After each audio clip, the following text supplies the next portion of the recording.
Welcome to the Nathan Nephew Show. I'm your host, Nathan Nephew. Spend another half hour or so together today.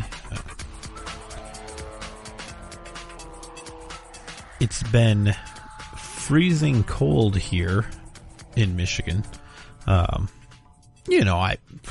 It's colder other places, and every time you mention that you have a lot of snow or that it's cold or something similar, you get all sorts of other people saying, well, up here in Canada and all that, but it's cold. I'm telling you. And usually a little bit of cold doesn't bother me, but when it gets below zero, the car starts having trouble starting, and especially when it's windy like it has been, the wind chill, and we cleared our driveway, I think 3 times this last weekend. In the same day, Saturday or Sunday, we cleared it like 3 times, I think. Today's Wednesday, and it's drifted over again. We need to clear it out because we've got a small vehicle that won't go through the snow very well, but we'll get it done. And it's funny actually. The mail, the postal service, rain or snow or sleet or ice or nothing will stop them, but it turns out that actually snow actually will stop them from delivering your mail.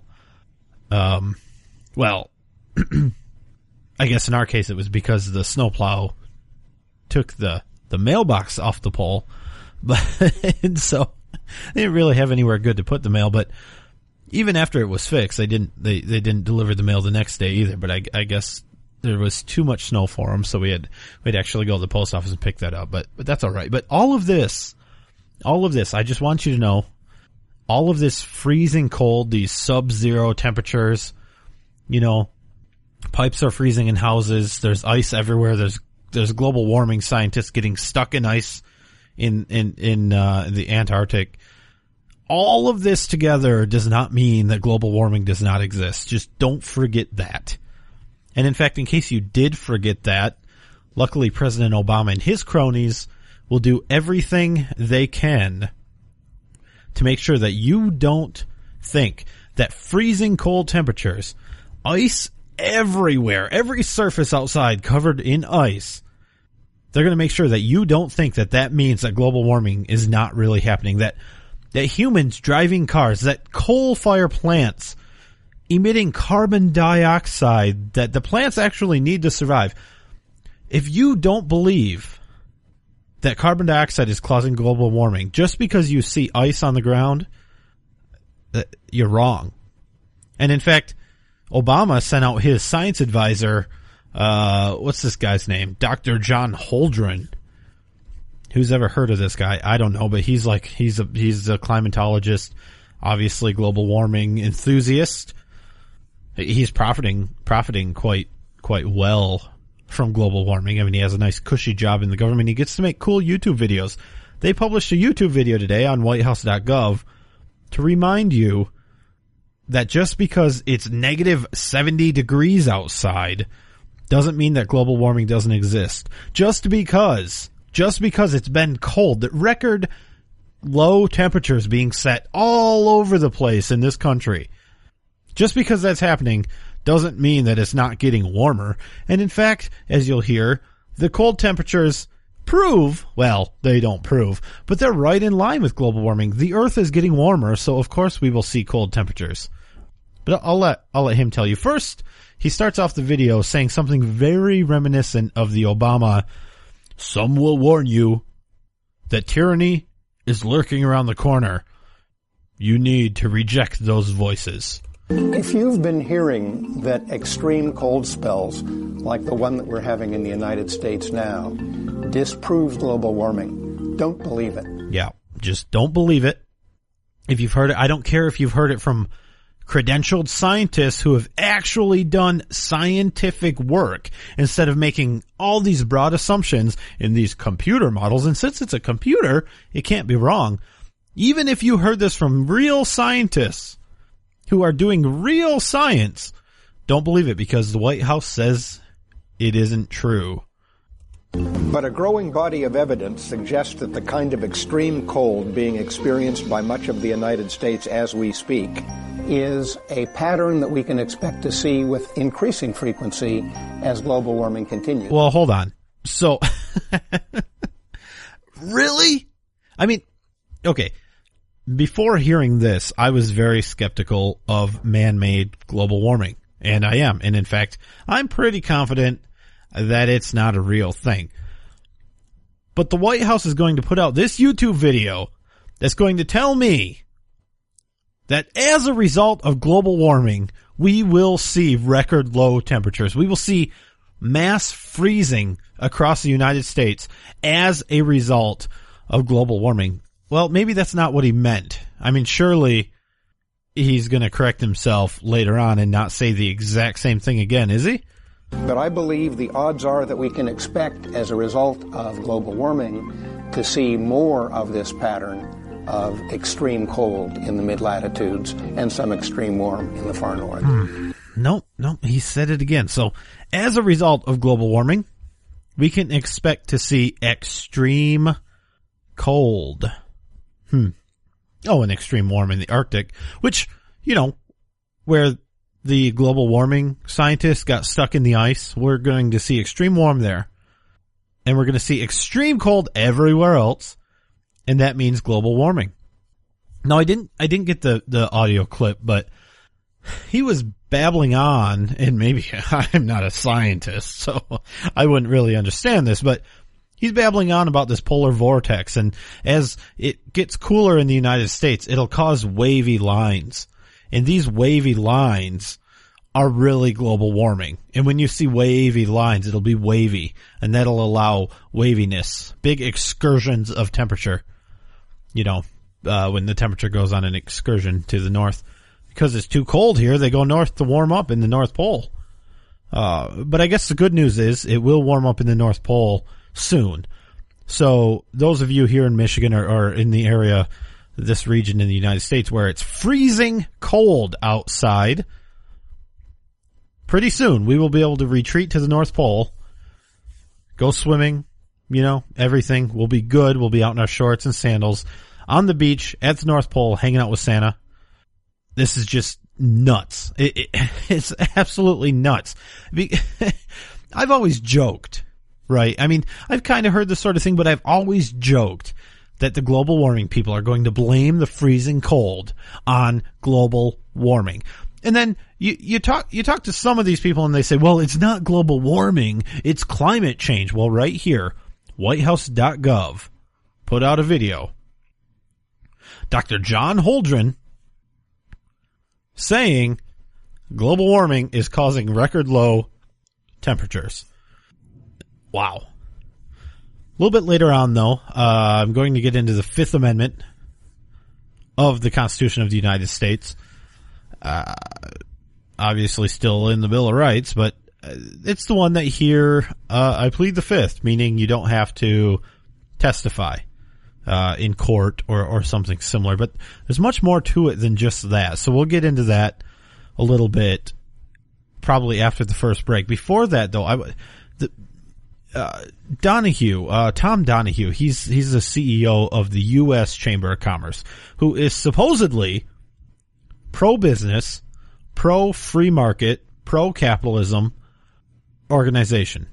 Supposedly, the U.S. Chamber of Commerce is pro-business. Tom Donohue was on Bret Baier, did an interview. They were talking about the economy. He rightly said, we're losing jobs. The economy is not growing the way it should because of these last 5 years of economic policy that we've been operating with under the Obama reign. He was right about that. Absolutely right about that. You know, and then when he's asked about this whole unemployment insurance thing, where Obama came out in a speech and said, unemployment insurance, it actually creates jobs. Independent economists have shown that extending emergency unemployment insurance actually helps the economy, actually creates new jobs. When folks like Catherine have a little more to spend, to turn up the heat in her house or buy a few extra groceries. That means more spending with businesses in her local community, which in turn may inspire that business to hire one more person, maybe Kathy. That's why in the past, both parties have repeatedly put partisanship and ideology aside to offer some security for job seekers with no strings attached. It's been done regardless of whether Democrats or Republicans were in the White House. It's been done regardless of whether Democrats or Republicans controlled Congress. And, by the way, it's been done multiple times when the unemployment rate was significantly lower than it is today.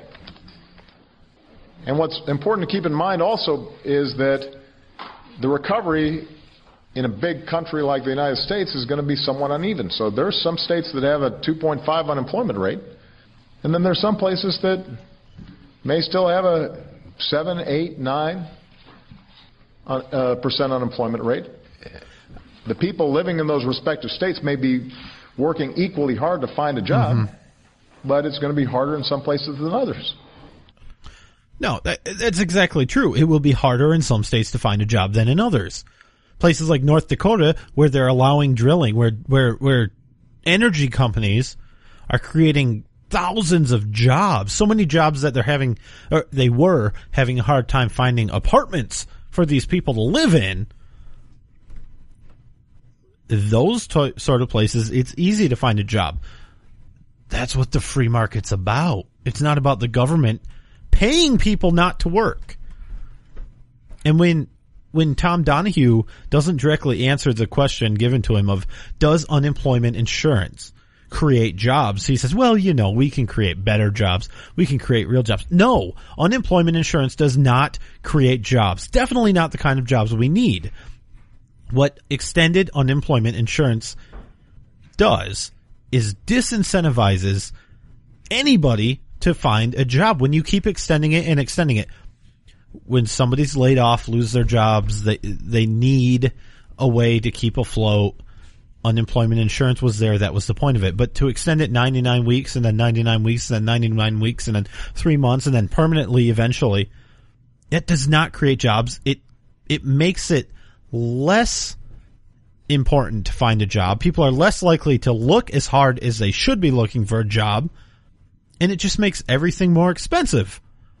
And his idea that Catherine, who's one of these pawns that he had up on stage with him, all of these unemployed people that need unemployment insurance, she can turn her thermostat up and somehow he thinks the energy company is going to hire an extra person or two because she keeps her house warmer or she buys an extra loaf of bread or some potatoes. They're going to have to hire someone at the grocery store. Are you kidding me? Are you kidding? Where is that unemployment insurance money coming from? It's tax money from those businesses that are employing people and from the people that are working at those businesses. You're just redistributing the money. You're not creating more money. There's no wealth being created. It's just being moved around. It's being taken away from those that work for it and given to those that don't work for it. And I'll tell you, that isn't the kind of society that we want to keep pushing. That is not what we want to do in this country. That's not what this country was founded on. It's not how this country operated for years. But for the last 50 years or so, which I think is the anniversary, what's the date? The anniversary of the New Deal thing, the LBJ stuff, the thing that created more poor people. Instead of helping the poor people, it created more poor people, made it worse for the poor. This socialism garbage that's been tried over and over and over and has never worked. When I get back, I have more about Tom Donohue and immigration reform. Woohoo, that's back. Guess we're going to have to debate that, and it turns out this time maybe more Republicans are going to be upfront about actually supporting it. We'll discuss why they support it and what the U.S. Chamber of Commerce thinks of it, as well as during the break, I'm going to try to find a clip of Obama, what he said about turning your thermostat up and keeping it warm in your house. I'll be right back.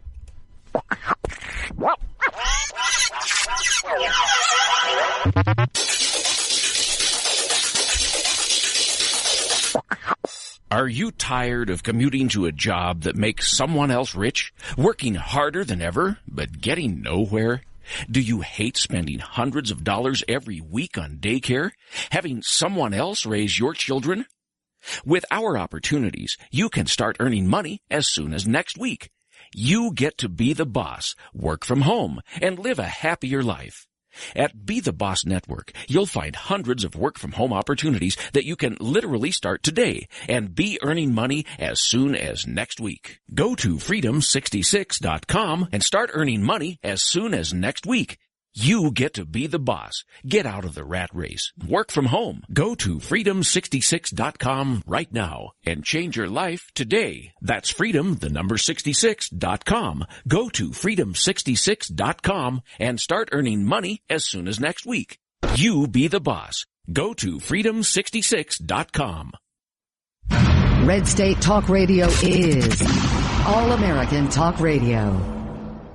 Hey everyone, have you heard about the No hair removal device that's sweeping the globe? If you want to go weeks without shaving and get smooth, professional quality results, here's our favorite host Cheryl for No hair removal. Thanks. Hey gals, I love talking about my No. It's this cute little hair removal system that you can take with you and use almost anywhere at home or on the road. No more expensive in-office treatments, painful waxing, and no more wasting your valuable time. Got unwanted facial hair? No has patented thermocon technology that works on all hair and skin colors, so it's perfect for using on all body parts. And now you can take advantage of this incredible risk-free trial. Get the No, the facial kit, a travel case, and a $100 discount shopping card, and you don't risk a penny to try it. Try the incredible No hair completely risk-free. Call 1-800-953-5470. That's 800-953-5470. 800-953-5470.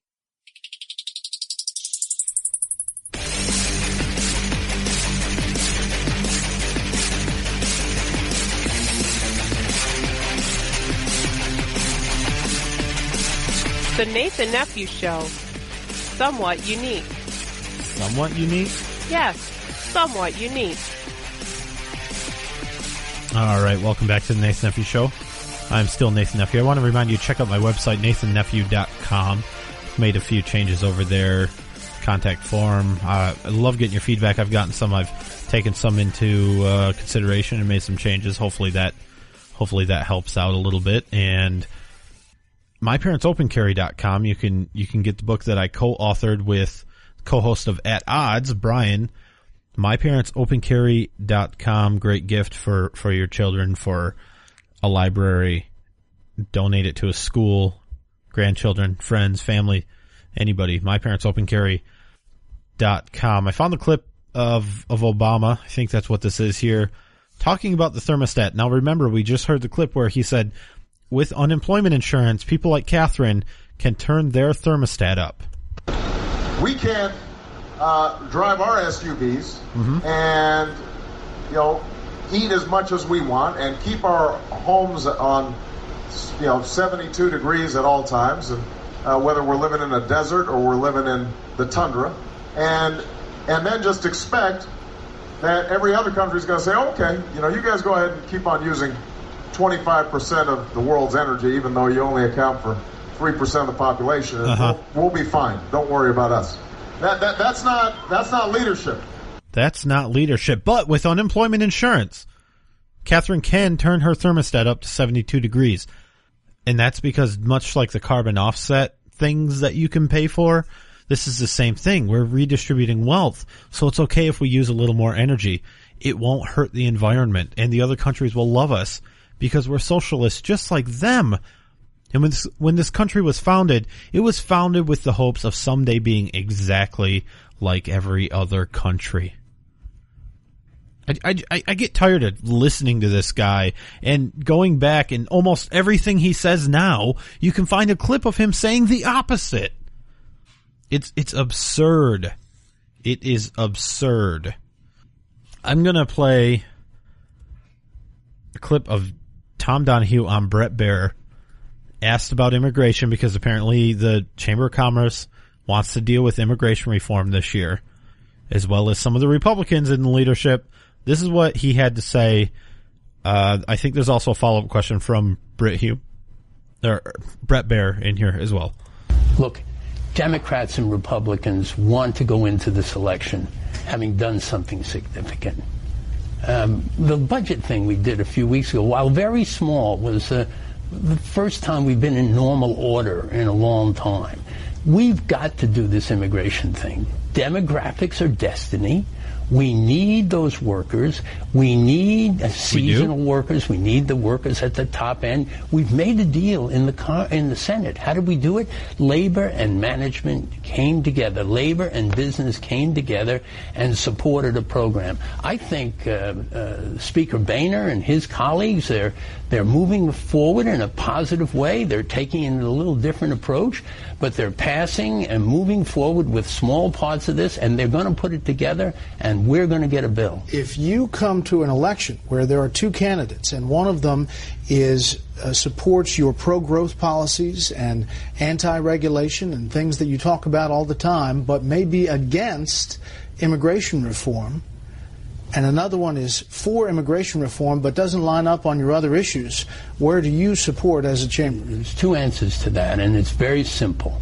We never go in an election and go after somebody on one issue. We look for a broad base, and if you hit 70% on our issues, we're going to be there. On the other hand, if somebody that we don't generally support is going to come out on immigration, which is fundamental to the future of this country, we will not let anybody associated with ourselves attack him for doing that. All right, that's enough of this moron. He is the leader of supposedly one of the most pro-business groups in this country, the U.S. Chamber of Commerce. And he's talking about how we need illegal immigrants to do work in this country. He's talking about how we need them, business needs them, and that this is what we need to do because demographics are destiny. And since people are coming here illegally, we need them. We need to utilize it. Now, what is this? He gets done just seconds before this talking about unemployment and how many people are unemployed because of the socialist policies that have been put in place by this president. And then he turns around talking about all of these people unemployed. Then he turns around and talks about how we need these workers. Well, if we have so many people in this country already without jobs, how is allowing millions more to come in that have come here illegally, mind you, how is that going to help the job situation in this country? And he talks about innovation from immigrants. That's true. That's true. This country was founded on immigration. That is true, but it was very different. It wasn't you came here illegally and then we give you a pass on all the laws you broke. It was, hey, we're going to interview you. We're going to make sure you have a job. We're going to make sure you're doing a job that we need done in this country. You better have something to give back to this country, and we better need what you have to offer. It's not just, hey, let anybody in that wants to. It's legal, regulated immigration. We do need that. That's a great thing. But this whole idea of amnesty, whether they want to call it amnesty or not, that's what it will amount to. And it sounds like John Boehner, Mitch McConnell, these sorts are going to fully support some sort of immigration reform amnesty package. But I bet we're not going to hear anything about it until after, if not after the election, which I think is too long to wait. Definitely after the deadline for filing, which March, April, maybe. The first quarter, second quarter of the year, then they'll start pushing this immigration reform thing. And Donohue thinks that they're going to somehow turn this around for the 2014 election, where if they get immigration reform passed through, those that support it will have the best chance of getting reelected. I hate to tell you this, but that's not going to work because Americans do not want amnesty. If you give us amnesty, we're going to vote based on your involvement in getting the bill passed. It's as simple as that. It looks like I'm out of time, though, here. Didn't get to the Fifth Amendment. We'll catch up with that next week and maybe go through a couple of them. We'll see how that goes. But NathanNephew.com, MyParentsOpenCarry.com. Of course, look me up on Facebook. See you next week.